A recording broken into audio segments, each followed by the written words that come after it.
Welcome back, ladies and gentlemen, to Faron's commentaries of Resident Evil Chris Rebirth. And we are in the piano room. What else? What reason could we possibly be doing here in the middle of investigation? Your guess is as good as mine. But for the sake of appearances, Chris is going to attempt to play the piano and utterly fail at it.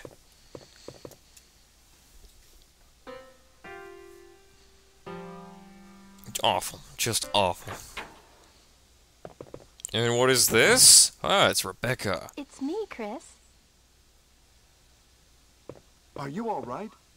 Yes. Oh man, I thought he was gonna say, "Is that you, Rebecca?" Longer.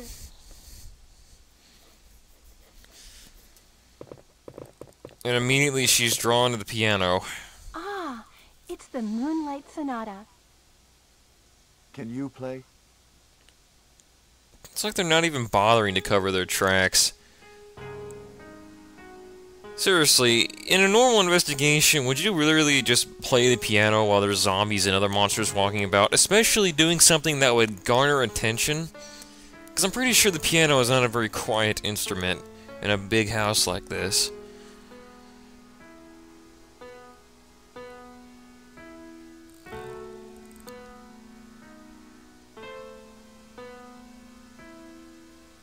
Terrible. What is that? My interpretation is off a little. A little? Chris, That ending was may I awful. practice for a while? Are you crazy? We're in the middle of investigation, lady. Let's go back and look for them at once. All right. And yet she goes back to playing. What a surprise. Rebecca. I know, but just a little longer. This is just weird. They're adults, and yet they talk as if they're little kids. I know, I just want to play the piano a little longer, you know. Despite the fact I saw one of my comrades just die before my eyes, I suddenly want to relax and play the piano. So fuck you, old man. You know what? Fuck this. I want to leave the mansion. Let's get out of here. Holy shit! Oh god! Why did I do that? Didn't I not learn my first lesson? It's too dangerous to go outside. No shit. Okay, I guess we'll go ahead and go back to investigating the mansion. What a freaking bummer. And here I thought the... Oh, look at this. Another first-person knifing sequence. Luckily, though, I do a little better this time. This is actually supposed to be one of the first... Probably the first knifing sequence, but I didn't take this route, so... It's one of the latter ones, but oh well. The reward is rather minuscule. Nothing too big. Luckily, though, we got rid of the sword key. We won't have to worry about this anymore. Fantastic. More space I have, the better. Seriously, Capcom, it's not like... You know, the problem with this kind of horror, jump-out scares and all that, is that they become weirdly predictable. Not only that, but it seems like Capcom isn't very good at, like, trying to cover up that it wants you to do an Archieberry puzzle. Oh, looky, a zombie. Looks like your sneak attack failed, mister! What a shame. Now, going back to the piano puzzle, I don't understand. They could have covered it up a little bit more. Like, put in the dialogue, like they want to relax or something, but no.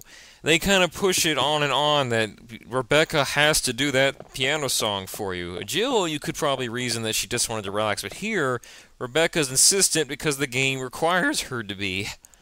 The plot requires that she's insistent so that you can continue on with the story because you need a key item that's behind a certain secret room. Whatever the case is, we have retrieved the shotgun. About freaking time. We got the boomstick in our possession. Let's test it out. I got you now. Oh! Horrible. And the worst part is, it still registers that I fired that shot despite the fact I clearly did not. So in other words, I wasted 3 shells instead of just 2, as you might be thinking from seeing this. Whatever the case is, we at least have the shotgun, which is Chris's best weapon. Probably the only weapon he's going to be using. Once you have the shotgun in Chris's game, you might as well toss that pistol out the door and save it for boss fights. Oops.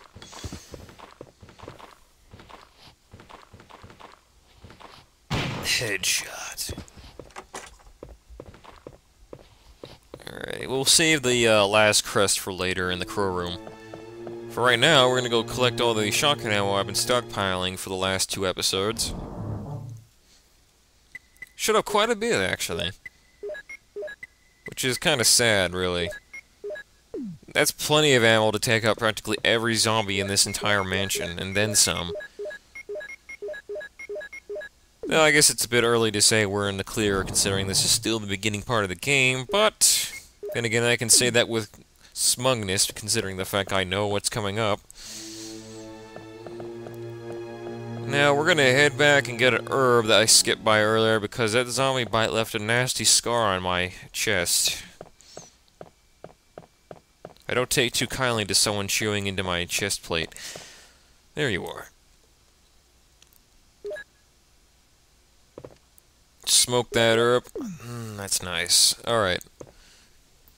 And... oh boy, another one.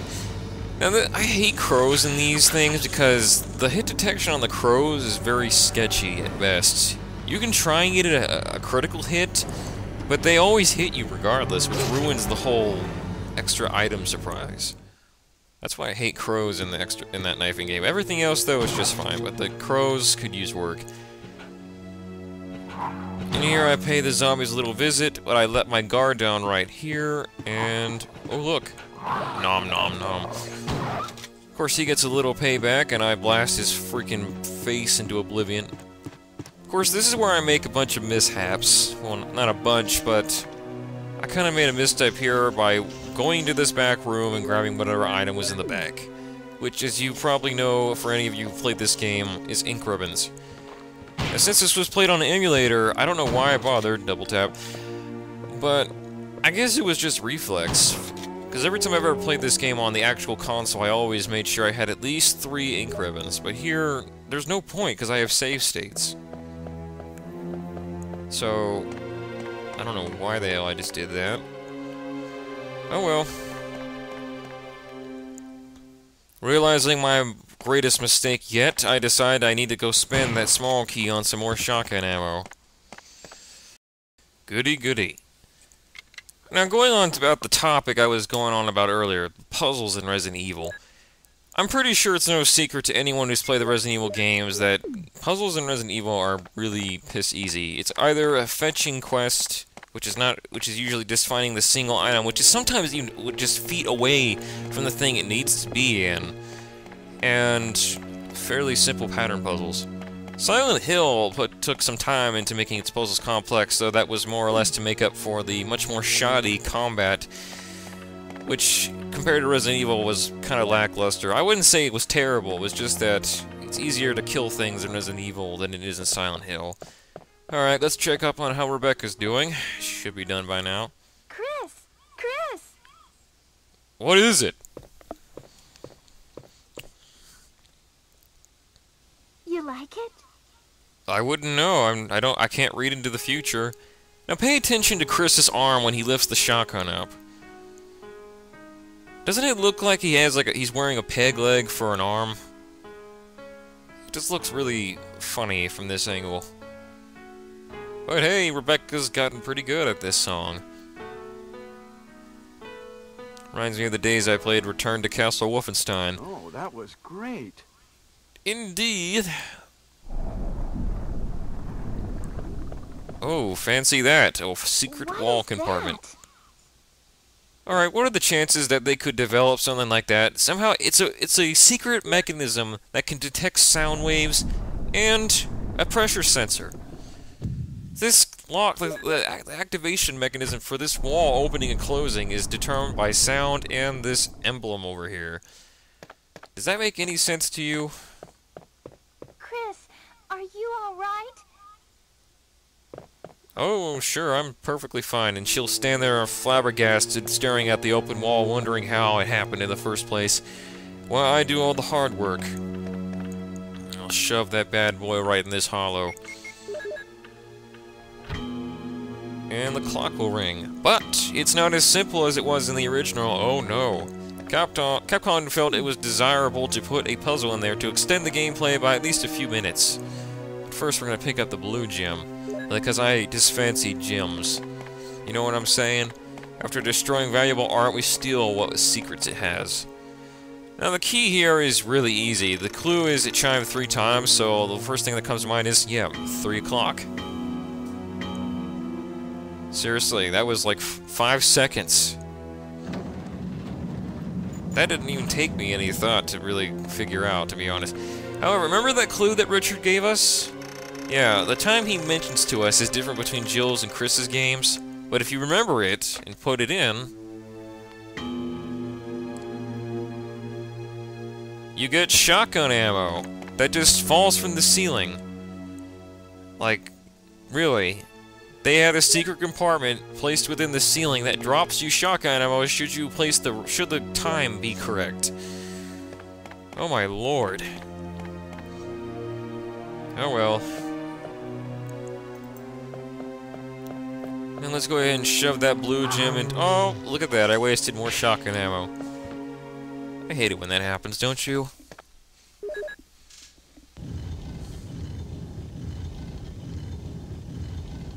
Now, I could see this working, to be honest. I could see how this might work, because there could be like a button that could only be pressed a certain way if a certain object is placed within the eye. That makes some amount of sense, or it could be a pressure sensor, who knows.